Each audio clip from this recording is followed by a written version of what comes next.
Assalamualaikum warahmatullahi wabarakatuh. Alhamdulillahirabbil alamin. Wassalatu wassalamu ala asrafil anbiya'i wal mursalin wa ala alihi wa ashabihi ajma'in. Amma ba'd. Saudaraku kaum muslimin yang dirahmati Allah, bersyukur pada kesempatan kali ini kita bisa bertemu kembali. Salawat dan salam mari senantiasa kita sampaikan kepada junjungan kita Nabi Agung Muhammad sallallahu alaihi wasallam beserta keluarganya dan para sahabat yang selalu istiqomah menjalankan sunnah-sunnah beliau. Saudaraku kaum muslimin yang dirahmati Allah, kalau kita mau sedikit merenung bahwa sebetulnya hati kita tidak mungkin akan ada dalam satu keadaan. Kita tidak mungkin dalam hidup ini akan selalu bergembira, akan selalu bahagia terus, itu tidak mungkin. Demikian juga kita juga tidak mungkin dalam hidup ini akan selalu bersedih. Mengalami kesedihan terus-menerus itu juga tidak mungkin. Kadangkala kegembiraan itu datang akan diselingi juga dengan kesusahan. Kebahagiaan itu datang akan ada juga kesedihan. Itulah hakikat hidup yang sebenarnya, yang jauh dari kesempurnaan. Ibnu Abbas radhiyallahu anhu pernah berkata, likulli farhatun tarhatin. Sesungguhnya setiap kebahagiaan pasti akan diselingi dengan kesedihan. Kaum muslimin yang dirahmati Allah Subhanahu wa taala, dalam hidup ini pasti kita pernah mengalami musibah yang menimpa diri kita. Apakah itu kehilangan harta benda yang sudah dengan susah payah kita cari, atau kehilangan orang yang kita kasih, atau terkena penyakit yang menimpa pada diri dan keluarga kita, atau bahkan kita dihadapkan dalam kenyataan hidup yang membuat kita sedih dan juga pilu. Saudaraku kaum muslimin yang dirahmati Allah Subhanahu wa taala, kalau demikian, maka apa yang sebaiknya kita lakukan ketika kita diberi oleh Allah kenikmatan berupa kegembiraan, kebahagiaan? Demikian juga ketika kita diberikan ujian oleh Allah berupa musibah atau kesedihan.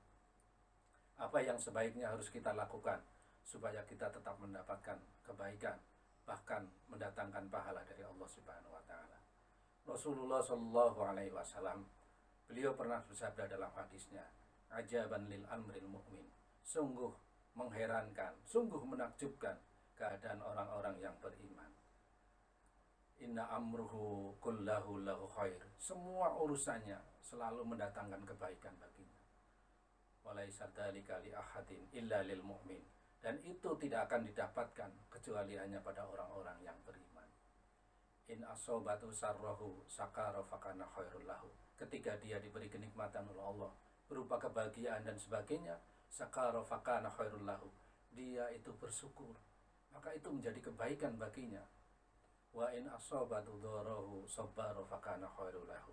Dan ketika dia tertimpa musibah, kesulitan hidup, kesedihan dan sebagainya, sobaro, dia bersabar, fakana khairul lahu, maka itu menjadi kebaikan baginya. Saudaraku kaum muslimin yang dirahmati Allah, yakinlah bahwa setiap musibah yang menimpa diri kita pasti ada hikmah di baliknya. Yakinlah bahwa ketika Allah mendatangkan musibah kepada kita, berarti Allah sedang memilih kita untuk menjadi orang-orang yang bersabar. Allah sedang menguji kita untuk menjadi orang-orang yang sabar. Apakah dengan ujian itu kita akan mendapatkan derajat sebagai orang-orang yang sabar, atau justru kita akan gagal? Saudaraku kaum muslimin yang dirahmati Allah Subhanahu wa taala, yakinlah bahwa apapun yang terjadi itu semuanya adalah merupakan ketetapan Allah yang tidak akan mungkin bisa dielakkan lagi. Kita harus yakin bahwa apapun yang terjadi, musibah yang menimpa diri kita itu tidaklah sia-sia, pasti ada hikmah di baliknya. Sebagaimana Allah Subhanahu wa taala berfirman dalam surat Al-Hadid ayat 22 dan 23. A'udzu billahi minasyaitonir rajim. Ma asaba min musibatin fil ardi wala fi anfusikum illa fi kitab min qabli an nabra'aha. Apapun bencana yang menimpa bumi ini dan juga yang menimpa dirimu, itu semuanya adalah sudah tercantum dalam kitab Allah, yaitu Lauhul Mahfuz, sebelum Allah menciptakannya. Inna dzalika 'alallahu yasir. Yang demikian itu adalah mudah bagi Allah. likaila ta'sau ala ma fatakum. Yang demikian itu supaya kalian jangan terlalu bersedih terhadap apa yang luput pada diri kamu. Wala takhrafu bima atakum, dan kamu tidak terlalu bergembira terhadap apa yang Allah berikan kepadamu. Wallahu yuhibbu kulla mukhtalin fakhur. Sesungguhnya Allah tidak menyukai orang-orang yang sombong dan membanggakan diri. Saudaraku kaum muslimin yang dirahmati Allah Subhanahu wa taala, kalau kita meyakini yang demikian, insya Allah kita akan ringan dan kita akan bisa bersabar. Dan Allah Subhanahu wa taala sudah menjanjikan bahwa Allah akan bersama dengan orang-orang yang sabar. Saudaraku kaum muslimin yang dirahmati Allah, Rasulullah Shallallahu alaihi wasallam sudah memberikan petunjuk kepada kita. Manakala musibah menimpa diri kita, Rasul ajarkan sebuah doa. Dengan doa ini mudah-mudahan kita akan mendapatkan kebaikan dari Allah Subhanahu wa taala, sebagaimana yang pernah dicontohkan oleh baginda Nabi Shallallahu alaihi wasallam, yaitu dengan doa, Allahumma sjurni fi musibati.